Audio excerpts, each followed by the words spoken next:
So you work your job and you live your life. That's it. You don't have to be a financial advisor, a portfolio manager at the same time as being a nurse or being a doctor, right? So you don't have to. Not everybody doesn't have to learn how to invest and take risks and gamble just to keep their money. Today you have to work for your money twice. On a Bitcoin standard, you won't have to. You just buy your Bitcoin and you're good. You work your job. Let's say you work a 9 to 5.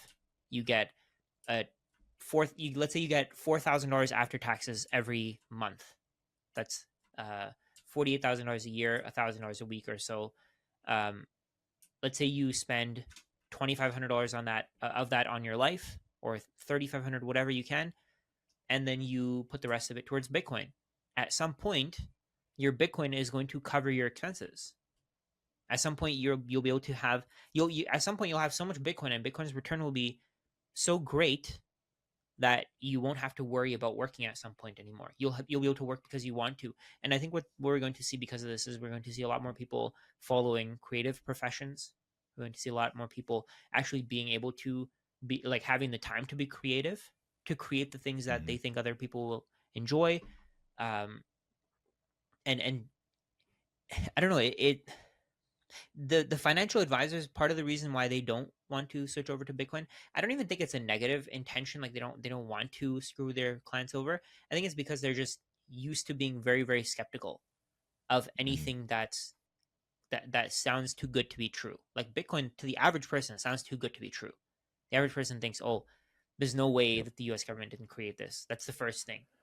Yes, or NSA, the CIA. CIA. Yeah. Right. Like they'll start with that, and because of that, they'll just be held back first of all, right? Yep. And then the next thing that you have people saying is that, oh, it's a Ponzi scheme. So because of that, and if you don't dig deeper into what a Ponzi scheme is, you're not going to figure out what Bitcoin is. People have said that Bitcoin is a decentralized Ponzi scheme. How does that even make any sense? Like these are people like Peter Schiff has said that. It's a decentralized Ponzi. How is he moron?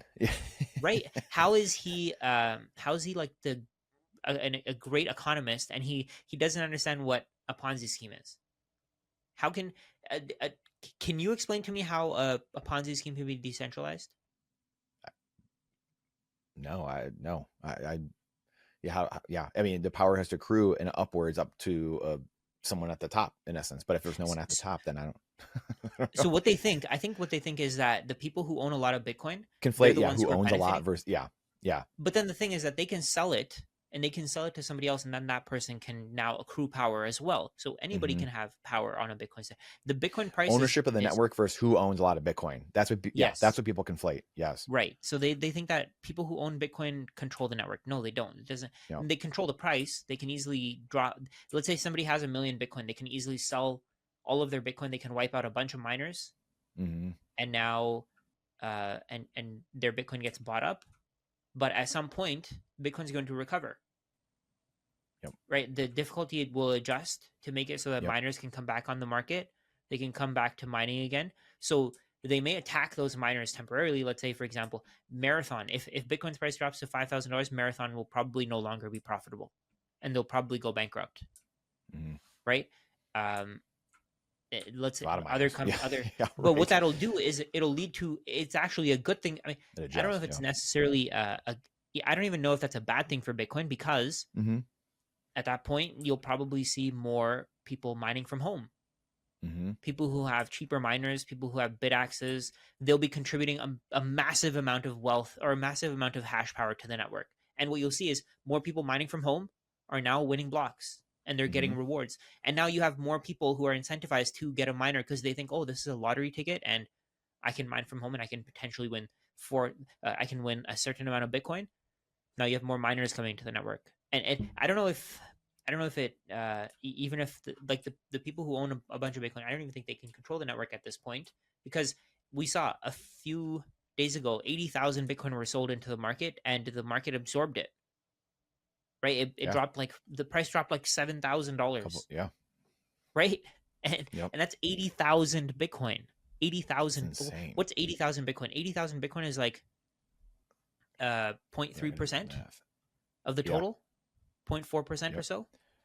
So they dropped 4.4% of the supply, and the market barely moved.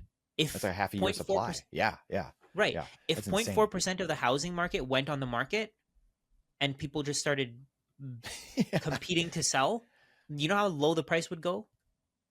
Jeez, It would go way lower. that would, yeah. That would destroy the market, right? If Wow. 0.4% of all stocks were just dumped on the market, what would happen, Yep. right? There'd be civil unrest. People, Yeah. I think that's what people don't quite understand. They don't quite see that's valuable. That liquidity is very valuable, and Bitcoin is a global asset, right? So a Hmm. lot of, back to the question, financial advisors, I think they need to get over that hump, right? They need to understand that um, all those, I guess, misconceptions, they have to understand them. You have to put in time to understand Bitcoin, to actually understand where the misconceptions come from. If you don't put any time into understanding Bitcoin, you're not going to get past the misconceptions. I want to go back to something we said earlier, just really quick. The Walmart, we were talking about Walmart accepting, and I was just thinking of money converging to one. Do you think there would still be a Gresham's law thing at play for a while, where, like, even my thought with it is that even if like Apple, or you have some of these big companies, which seemingly is like you can kind of feel it underneath the surface, right? Like you can feel like there's going to be some big things happening over the next year or two where people are like, yeah, Walmart, whoever, accepting. But is it just like the whole, like, well, the Roman emperor is debasing the gold, so the good gold goes into hiding, and then the fake brass, whatever, copper, is the one that's being used, where people will still a lot of times use the fiat just day to day. Like, I've tried to work through that numerous times, where I think it'll be huge confidence signals, but how much actually happens, like, that's the adoption question, where it's like it feels like that has to be a big segment, or like a barrier that's taken out. But will people use it? Like, will people be using, and more people will for sure, but will you still have that Gresham's law thing at play for a while? Oh yeah, absolutely. I mean, every time somebody buys Bitcoin, like, think about it. Every time Michael Saylor buys Bitcoin, he eliminates thousands Mm-hmm. of Yeah. whole coiners, right? He Yeah. eliminates tens of thousands of people who can buy zero point 0.1 Bitcoin. He eliminates millions of people who can buy 0.01 Bitcoin. So of course that's going to keep going. I think that he's making it play out himself. He's Mm-hmm. giving Yeah. away the crappy money, and he's taking back the good money, and we're going to keep seeing that. And I think that feeds into the principle that we started this with. Bitcoin's prices will eventually be, every price will be eventually be a rounding error. Bitcoin will run out at every price. It plays into that. You're not, I mean, the supply will still be there. People will still be willing to sell you some Bitcoin for dollars, but eventually the amount of Bitcoin that's being sold is going to decrease and decrease, until people are only willing to give away their Bitcoin for goods and services.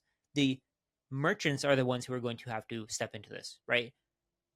At some point, you won't be able to buy Bitcoin. The next unbelievable educational video here is going to blow your mind. Check that out here. However, if you want to take action on what you're learning, go check out our Bitcoin only sponsors here below. Meanwhile, it's the first Bitcoin denominated life insurance company, absolutely flipping the game on its head. Then you have Crowd Health. Instead of the garbage healthcare fiat system that we use, get your funding of bills through a network of Bitcoiners, like-minded people, or foundation, the only hardware wallets made in the USA, open source, privacy, sovereignty. Go check that out below.